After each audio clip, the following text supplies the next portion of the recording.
23-year-old Napoleon Hill stood in his empty apartment holding his last $5 and closed his eyes to visualize something that seemed impossible, himself as a successful author helping millions of people unlock the secrets of success. He had no publisher, no connections, and no credibility, but he had discovered something that would change everything, the power of his own mind to attract the very success he was dreaming about. This was 1906, and Hill had just experienced the most devastating failure of his young life. His small-town newspaper had collapsed, leaving him bankrupt and humiliated. Friends whispered that he was a dreamer who would never amount to anything. His family urged him to give up writing and find real work. But something deep inside Hill refused to accept defeat. The breakthrough came during his darkest hour. Sitting in his landlord's office, begging for more time to pay rent, Hill noticed a book on the desk, As a Man Thinketh, by James Allen. The landlord, perhaps taking pity on the desperate young man, let him borrow it.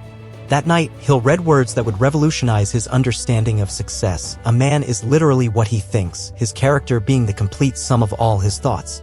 For the first time, Hill realized that his thoughts weren't just random mental chatter, they were the building blocks of his reality.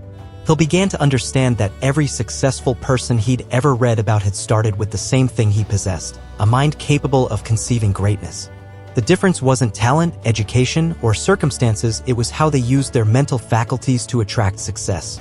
All achievement, all earned riches have their beginning in an idea, Hill wrote in his journal that night, beginning to articulate what would become one of his core teachings.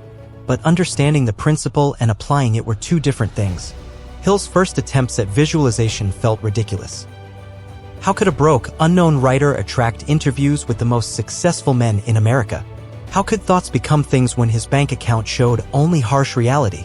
The answer came through what Hill would later call autosuggestion, the practice of deliberately programming his subconscious mind with thoughts of success.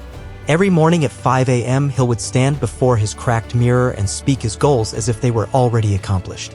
"I am Napoleon Hill, successful author and student of achievement," he would declare with as much conviction as he could muster. "I attract opportunities to interview great leaders. I am worthy of their time and attention.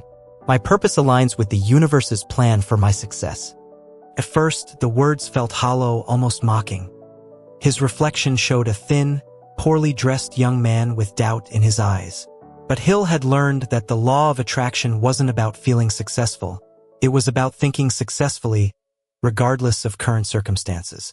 Hill developed what he called his success magnetism routine. Each morning, he would spend 30 minutes visualizing his ideal future in vivid detail.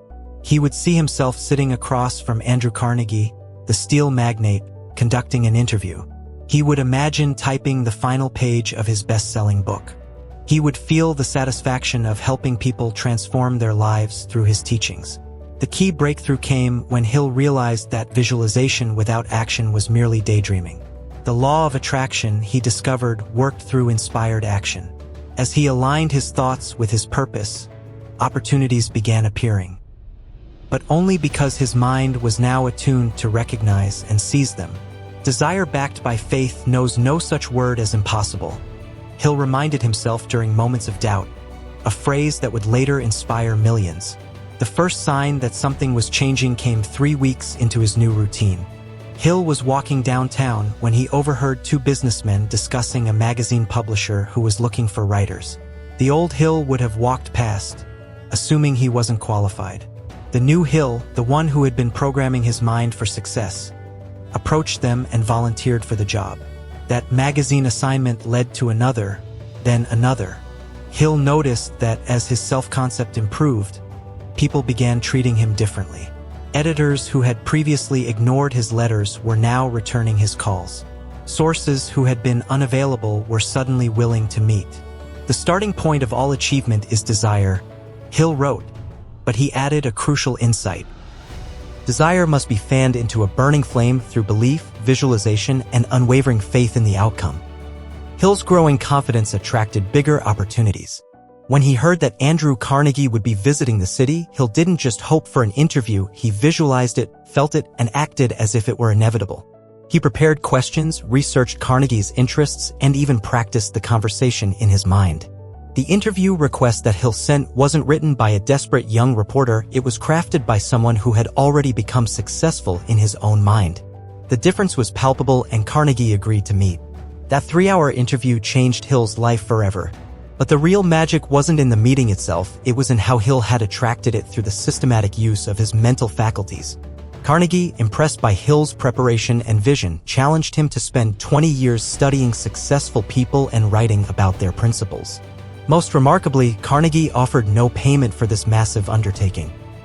He wanted to see if Hill truly believed in his mission enough to pursue it based on faith alone. The old Hill would have been devastated by this condition. The new Hill, who had learned to think from the end result, accepted immediately.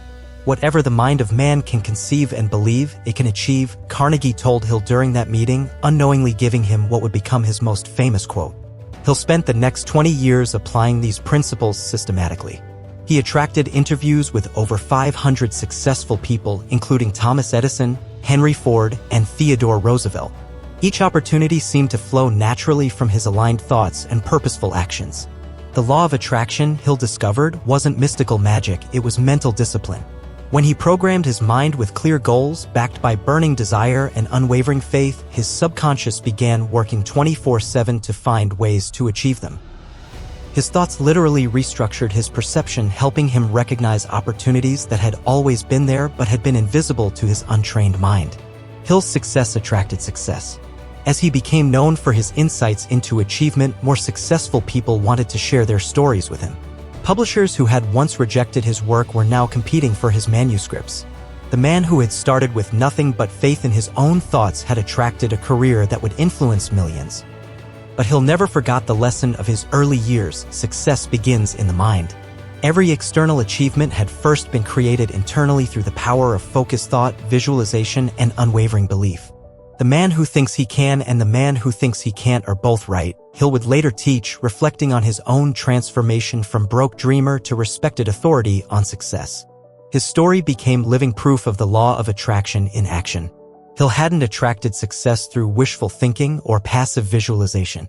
He had attracted it by aligning his thoughts with his purpose, backing his desires with faith, and taking inspired action toward his goals. The principles Hill discovered through his own experience became the foundation for helping others transform their lives. He taught that the law of attraction works through natural psychological processes. When you program your mind for success, you begin to notice opportunities, take different actions, and project the confidence that draws other successful people to you. Hill's legacy was built on this fundamental truth: your thoughts are the architects of your destiny. When you learn to direct them consciously, you become a magnet for the very success you're seeking. Years later, when people would ask Hill about the secret to his remarkable life, he would tell them about that broke young man who learned to use his mind as a magnet for success. He would explain that the law of attraction isn't about getting something for nothing, it's about becoming the person who naturally attracts what they desire through aligned thought and purposeful action. As Napoleon Hill proved through his own extraordinary journey, whatever the mind can conceive and believe, it can achieve. Your mind is the most powerful magnet you possess. Right now, it's attracting experiences that match your dominant thoughts and beliefs. If you want to attract success, start by conceiving it clearly, believing in it completely, and taking action as if it's already on its way to you. Your thoughts are creating your reality. Make sure you're thinking about what you want, not what you fear. The universe is listening to your mental frequency. What signal are you sending?